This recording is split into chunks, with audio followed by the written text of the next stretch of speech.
Sinceri of Nico and Sinceri Law Firm in Metairie, Louisiana, and co-host of All Things Legal on Sunday mornings. And I'm Michelle Demarest Sinceri, and running our new North Shore offices located in Covington, Louisiana, where we offer legal services for family law, wills, estates, and business law.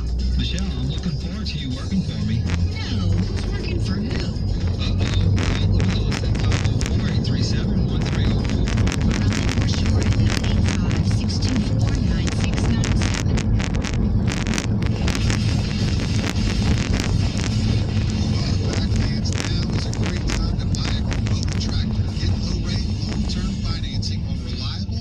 And powerful Kubota tractors.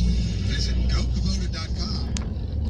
One he has to be held accountable to it. I think it was the town hall environment for him to say things to pander. But I mean, I'm not pursuing violence restraining orders. It's a measure of natural advocates. But I think you get more and more sheriffs like the one from Broward County, and you could see a critical mass. But again, I come back. It is the voter intensity. We have an election coming up. If this can be lifted up, combined with a younger generation and the registration efforts they're going to make are fairly serious. I mean, it's combined not just marching, but voter registration of people who can vote this election cycle will be very important. Let's talk about these gun violence restraining orders, because this, as Katrina notes, this is an idea that had been popular on the left, but it's gaining some traction on the right as well, including in your magazine, Rich. David French has been writing about it. Right. What is this idea? So you have family and friends with the ability to petition a judge and say, we are aware of someone who is troubled and dangerous and shouldn't be allowed for some definite period to possess or purchase a firearm.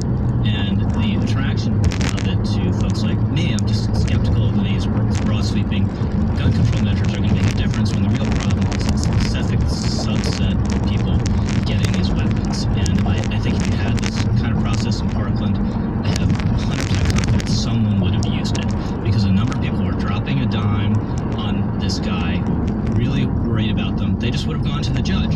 And it's a process that is in accord with an individual right to buy arms, because there's due process involved. You know, you can show up and say, no, I'm not really troubled. Now, this kid, whether he would have showed up or not, he wouldn't have been able to make a compelling case, and at least he wouldn't have been able to legally obtain a firearm to carry out this act. It's the single most promising idea I've heard over the last week, and one that has potential bipartisan and trans-ideological But the reality is that in most states right now, law enforcement officials often can do nothing to prevent even an obviously troubled person from buying guns, let alone take steps to take guns that person might already own. So there's work to be done. It makes me think about this one story about the shooter here, which is that both of his parents are dead, and shortly after his mother died, he moved in with friends of the family, and the police were called because he had threatened them, saying that he was going to go away and come back and get his gun and shoot them. And obviously making a threat like that is a crime. This was not in Broward, this was in Palm Beach, so we're talking about the Palm Beach sheriff here.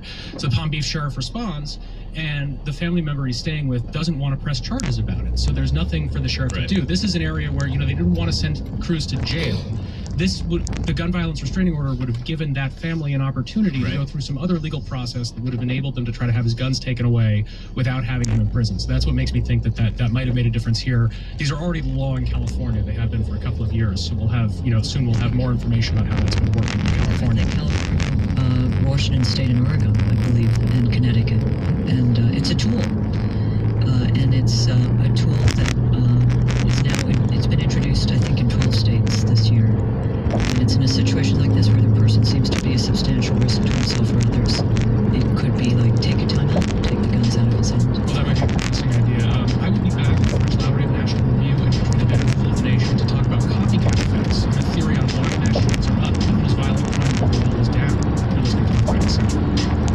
What do you think? Share your thoughts on today's show on our Facebook page.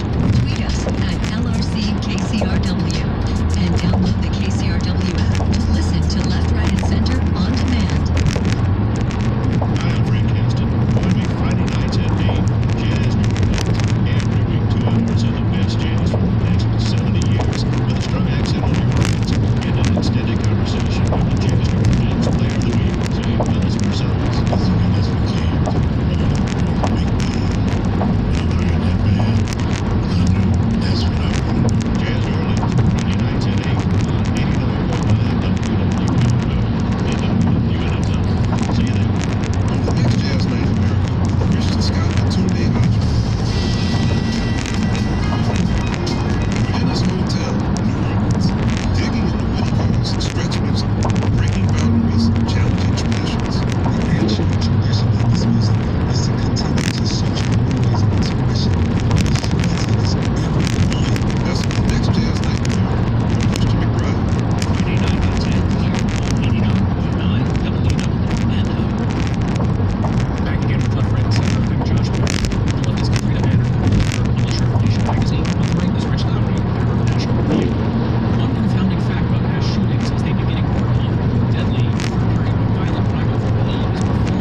also present back when mass shootings were less common. Our next guest is Ari Schulman, editor of the New Atlantis. He's been writing periodically for the Wall Street Journal about a possible driver of the rise in mass shootings. It's called contagion. It's similar to an effect seen with suicides, where high-profile suicides can lead to an increase in suicide. Ari writes about research into self-fulfilling mass shootings, where shooters are inspired to copycat high-profile attacks. And he has some suggestions about how to stop the contagion. Welcome, Ari. Hi, thanks for having me. So what's the evidence here that a certain style of coverage and publicity around these attacks is leading to more attacks? There's evidence of several different kinds. Some of it is just the fact that mass shootings have been rising and becoming much more frequent, as you mentioned, as gun violence has gone down.